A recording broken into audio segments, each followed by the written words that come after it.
दोस्तों, एक रिसर्च के अनुसार दुनिया में रोजाना करोड़ों लोग किसी न किसी बीमारी का शिकार होते हैं और इन्हीं लोगों की अलग अलग बीमारियों का पता लगाने के लिए डॉक्टर्स अलग अलग टेस्ट करते हैं ताकि बीमारियों का सही पता लगाकर उसका इलाज किया जा सके।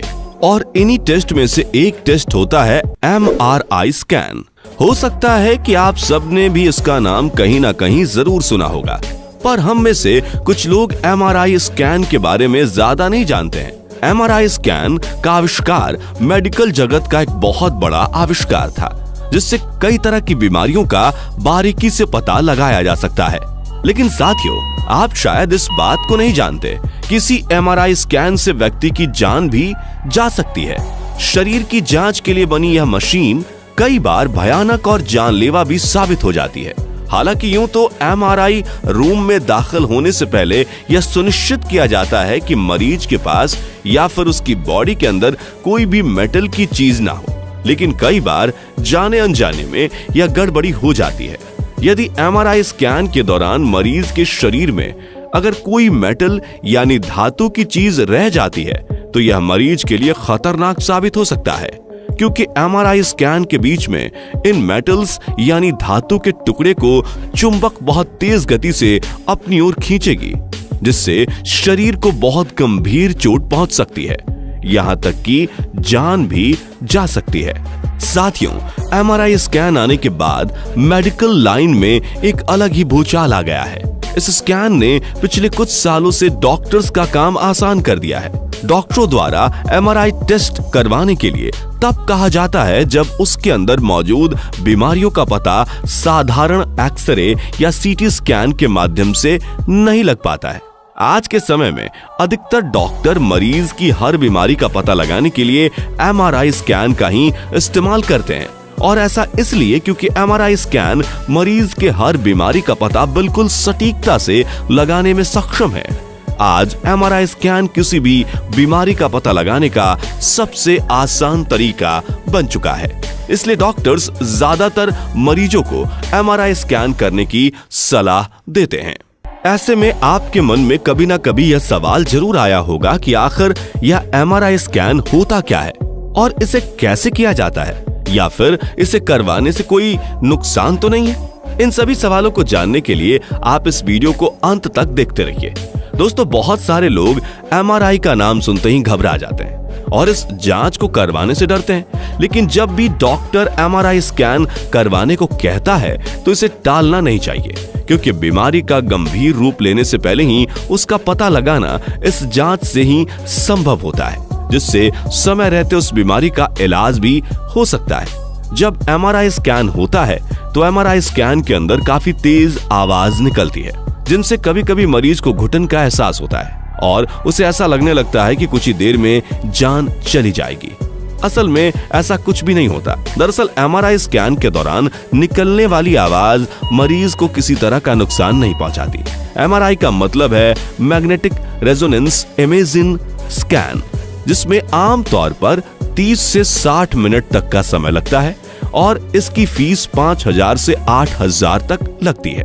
यह फीस और समय इस बात पर निर्भर करते हैं कि शरीर के कौन सा और कितना बड़ा हिस्सा स्कैन किया जाना है, इसकी कितनी तस्वीरें ली जानी है। MRI स्कैन रेडिएशन के बजाय मैग्नेटिक फील्ड पर काम करता है, इसलिए यह एक्सरे और CT स्कैन से अलग है।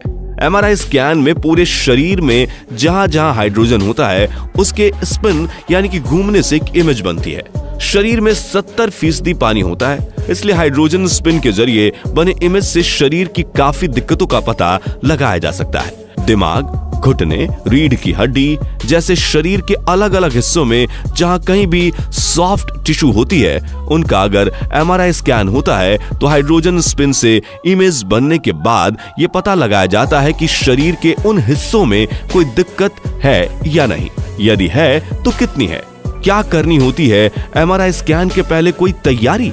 साथियों, आमतौर पर MRI स्कैन वाले दिन आप खा पी सकते हैं और दवाएं भी ले सकते हैं। कुछ मामलों में स्कैन से 4 घंटे पहले तक ही खाने को कहा जाता है ताकि 4 घंटों की फास्टिंग हो सके, और कुछ लोगों को अत्यधिक पानी भी पीने को कहा जाता है।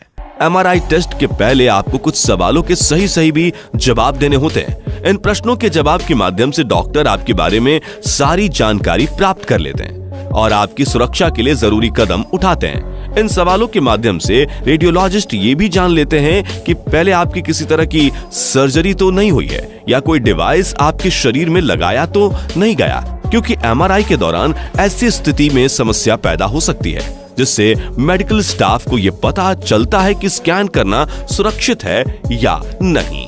ये जानकारी देने के बाद मंजूरी भी मांगी जाती है कि आपका स्कैन किया जाए या नहीं, क्योंकि एमआरआई स्कैन ताकतवर मैग्नेटिक फील्ड पैदा करता है। ऐसे में उसके भीतर जाते वक्त शरीर पर कोई मेटल ऑब्जेक्ट नहीं होना चाहिए। घड़ी, ज्वेलरी जैसे नेकलेस या झुमके, पियर्सिंग, नकली दांत जिनमें धातु का इस्तेमाल होता है, सुनने की मशीन, विग, क्योंकि कुछ में धातु के टुकड़े होते हैं। एमआरआई कराने वाले कमरे के बाहर आपको ये लिखा मिलेगा कि दिल में पेसमेकर लगा हो या फिर शरीर में कहीं भी न्यूरो सिमुलेटर लगा हो तो स्कैन ना कराएं। एमआरआई की मशीन 3 तरह की होती है, 1 टेस्ला, 1.5 टेस्ला और 3 टेस्ला।